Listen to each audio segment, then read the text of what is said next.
संस्था से, स्कूल से जुड़ने का मौका मिला। हाँ, थोड़ा मेरा दुर्भाग्य रहा कि कुछ कथाओं के कारण मुझे इतना समय नहीं मिलता था कि मैं स्कूल में आ पाऊँ, लेकिन उसके लिए मैं सबसे पहले हमारे जो चेयरमैन सर हैं, हमारे एमडी सर हैं, हमारी मैम हैं, उनको अपने दिल से बहुत धन्यवाद देना चाहती हूँ, क्योंकि इस अवस्था में, जैसा कि एक बोल रहे थे हमारे गेस्ट, कि जरूरी नहीं आप बच्चों को यही कहें कि आपको इतना ही मार्क्स लाना है तो ही आप बड़े बन सकते हैं। शायद सर ने मुझे वो मौका नहीं दिया होता कि भले आप कम स्कूल आओ, कैसे भी आओ, लेकिन आपको फिर भी शिक्षा प्राप्त होगी। तो मेरे लिए शायद दोनों को मैनेज करना बहुत मुश्किल था, लेकिन सर ने वो अवसर दिया, वो चांस दिया कि आप कथा भी करो और अपनी एजुकेशन भी यहाँ से लेते रहो। उसके लिए मैं सर को बहुत बहुत थैंक यू, बहुत धन्यवाद। कि किसी चीज, मुझे याद है first day of my school, ये पहला स्कूल नहीं था जहाँ मेरा एडमिशन होने के लिए आया था। मेरे पिताजी यहाँ बैठे हैं और मेरे गुरुजी, शायद सर को याद हो, मेरे गुरुजी जिन्होंने मुझे दीक्षा दी थी, और मेरे पिताजी दोनों आए थे एडमिशन कराने के लिए, और बहुत सारे स्कूल में घूमे थे, लेकिन हर जगह से रिजेक्ट हुआ। रिजेक्ट क्यों हुआ? क्योंकि उनकी एक शर्त कह लीजिए या रिक्वेस्ट कह लीजिए ये थी कि मैं और मेरे भाई दोनों स्कूल से पढ़े हैं, और उनकी ये मांग थी, ये दोनों बच्चे अगर स्कूल आएंगे तो पहली बात ये दोनों माथे पर चंदन लगा के आएंगे, गले में माला पहन के आएंगे, और कभी हुआ तो जो मेरी नॉर्मल घर की ड्रेस होती थी जो कथाओं में चलती थी वो भी पहन के आए, तो उससे स्कूल मैनेजमेंट को कोई दिक्कत नहीं होना चाहिए, क्योंकि बहुत से स्कूल्स में ये सब अलाउड नहीं होता।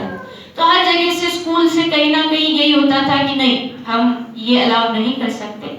लेकिन केसीएम परिवारों पहला स्कूल था जहां सर ने कहा कि यहाँ केवल बच्चों को मार्क्स के लिए ही नहीं, उनके बेहतर भविष्य के लिए पढ़ाया जाता है, भले आप किसी भी रास्ते पर जाना चाहें। और इस स्कूल ने वो परमिशन दिया, और ये मेरा भी सौभाग्य है कि यहाँ आने का, और सर ने उसको परमिशन दे करके आगे उस चीज को बढ़ाया है। अगर उसको नहीं बढ़ाया जाता तो शायद वही रुक जाता।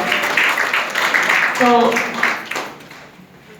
शायद जो टीचर्स हैं उनको मालूम है, चंदन भी लगा के मैं और मेरा भाई आता था, माला पहन के आते थे, और सर उसको बहुत पॉजिटिव वे में लोगों तक पहुंचाए। क्योंकि मेरा मानना है कि हो सकता है बहुत सारे लोग इस थिंकिंग से शायद सहमत ना हो, लेकिन ये बात मुझे लगती है। आपने एक सेइंग सुनी होगी, hard work is the key to success, और ये हर बच्चे को सिखाई जाती है बचपन से, जैसे उसको घुट्टी पिलाई जाती है कि यही पढ़ो, यही सीखो, यही सब कुछ।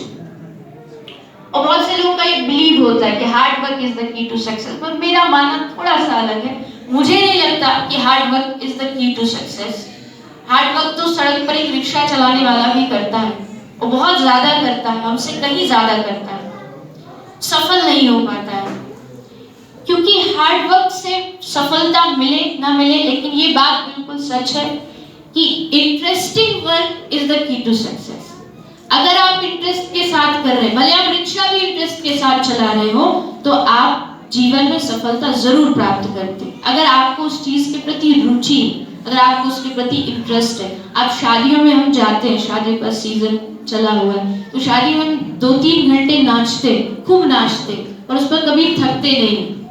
2 घंटे नाचो, 4 नाचो, पूरी रात नचा लो, डीजे भी बंद हो जाए तो जनरेटर पे ही नाच लेते हैं, पर नाचना बंद नहीं करते। क्यों?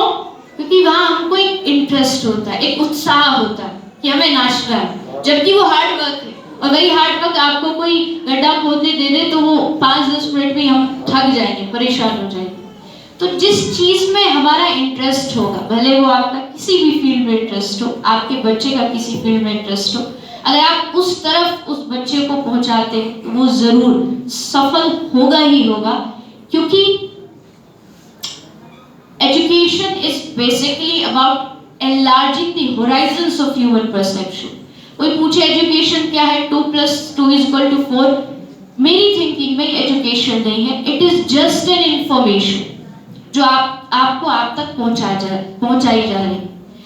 एजुकेशन और इंफॉर्मेशन में फर्क है। इंफॉर्मेशन कहीं से प्राप्त की जा सकती है, लेकिन ये वो स्कूल है जहां इंफॉर्मेशन के साथ साथ एजुकेशन जो होती है, जिसको वास्तविक शिक्षा कहते हैं, उसको प्रदान किया जाता है।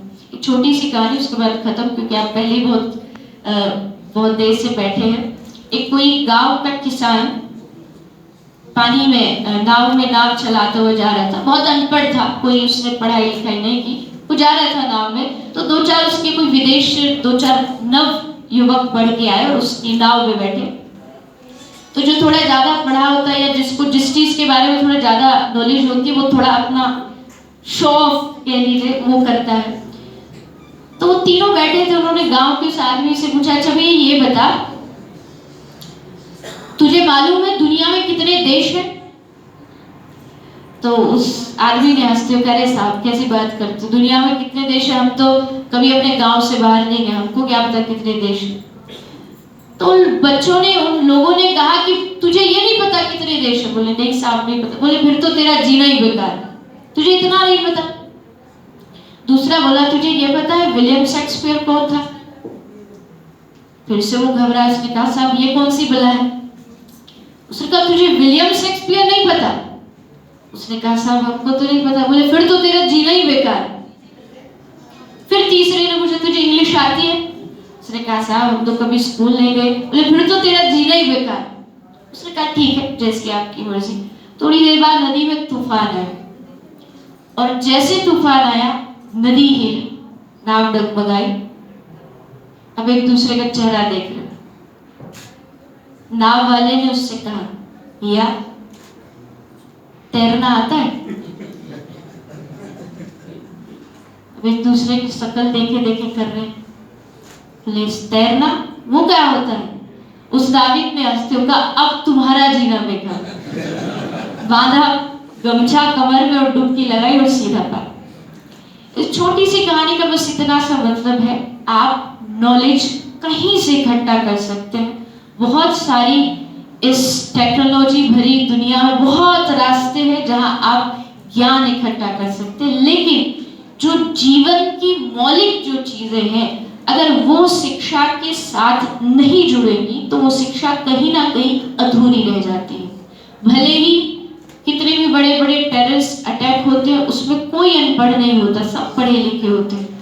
लेकिन अगर एक चाकू को आगे से पहना दो लेकिन पीछे उसमें हैंडल नहीं डालो तो वो खतरनाक साबित होता है। कितनी भी एजुकेशन हो, लेकिन हम प्रयास करें कि हम अपनी शिक्षा के साथ साथ, भौतिक शिक्षा के साथ साथ आध्यात्मिक शिक्षा भी उसमें जोड़े। मैं खुद प्रभु कृपा से मुझे भारत से बाहर लगभग बहुत सारे स्कूल्स, कॉलेज, यूनिवर्सिटी जाने का अवसर प्राप्त हुआ है, लेकिन फिर भी केसीएम बेस्ट है, क्योंकि इसमें एक अपनापन जुड़ा है, एक मेला जुड़ा है। लेकिन वहाँ भी कुछ ऐसी संस्थाएं हैं, मेम्फिस एक स्थान है यूएस में, वहाँ भी मुझे एक अवसर मिला था जाने का। वहाँ गीता, ये यूएस में गीता एज अ सब्जेक्ट पढ़ाई जाती है। तो ये आवश्यक नहीं कि कोई एक पर्टिकुलर चीज को ही प्रस्तुत किया जाए, किसी धर्म से ही जोड़ के किया जाए, लेकिन फिर भी शिक्षा के साथ साथ इस संस्थान में जीवन जीने की कला, प्रक्रिया यहाँ सिखाई जाती है, और यही इस केसीएम का सबसे बेहतर अंग है। तो मैं इस कैंपस में आके, इस स्कूल में आके मुझे बहुत खुशी हुई। और जैसे कभी कभी आप देखते हैं ना मूवीज में फ्लैशबैक होता है, सब कुछ सामने दिखने लगता है, तो वही सब कॉरिडोर्स, अरे पद्मा मैम सामने खड़ी है, अनूप सर खड़े हैं, रवि सर है। तो जरूरी नहीं कि आदमी बड़ा, कहीं थोड़ा बहुत नाम हो गया तो वो कोई बड़ा बन जाता है। बच्चे बच्चे ही रहते हैं, चाहे वो किसी भी रूप में हो, भले कितना भी आगे पहुंच जाए, लेकिन केसीएम के साथ हमेशा एक टैग है कि हम यहाँ के स्टूडेंट हैं और हम यहाँ के बच्चे हैं। तो आप सबका ये प्यार, आप सबका ये जो सर हमेशा देते रहते हैं, उसके लिए बहुत बहुत आभार है। आप सबका आशीर्वाद ऐसे ही हमेशा बना रहे, क्योंकि मैंने पद्मा मैम का डस्टर भी खाया है। यद्यपि मुझे आज तक कभी ये कुछ भी कह लीजिए, भगवान की कृपा कह लीजिए, टीचर्स का प्रेम कह लीजिए, मुझे कभी भी किसी ने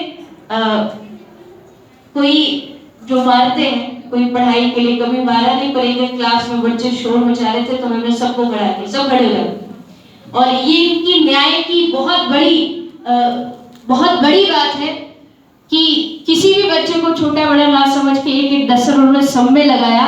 और मुझे इसलिए याद है क्योंकि मेरा फर्स्ट और लास्ट पूरी लाइफ का वो पहला डस्टर है जो मुझे मिला। तो कुछ यादें बहुत बहुत गहरी होती है, यकीन मानिए आप सब भी कहीं ना कहीं पढ़े होंगे। तो जो स्कूल लाइफ होती है वो लाइफ में जिंदगी में सबसे बेस्ट होती है, और वो यादें हमेशा ऐसे ही बनी रहे। भले महीने में 2 महीने में एक आध बार आने का अवसर मिला, लेकिन कुछ चीजें ऐसी हैं जो दिल से इस संस्था से जुड़ी हुई है। और सर से भी मेरी यही प्रार्थना है, कभी भी इस संस्था के, इस स्कूल के प्रति, यद्यपि ऐसा कोई कार्य है नहीं, लेकिन फिर भी कोई कार्य की आवश्यकता हो, हमारा पूरा जो ट्रस्ट परिवार है हमेशा आपके साथ है। कोई भी आज्ञा हो आप तुरंत करें और उस आज्ञा को अवश्य पूरा करेंगे। और मेरी सर से प्रार्थना है कि एक बार, मेरी इच्छा है आप पूरे टीचर्स या बच्चों को लेके एक बार हॉस्पिटल जरूर पधारिए, जब भी समय हो, या तो नहीं है तो कथा जो हमने अप्रैल में रखी है एक बार आप जरूर पधारिए और उस संस्था को भी अपना आशीर्वाद प्रदान कीजिए। धन्यवाद।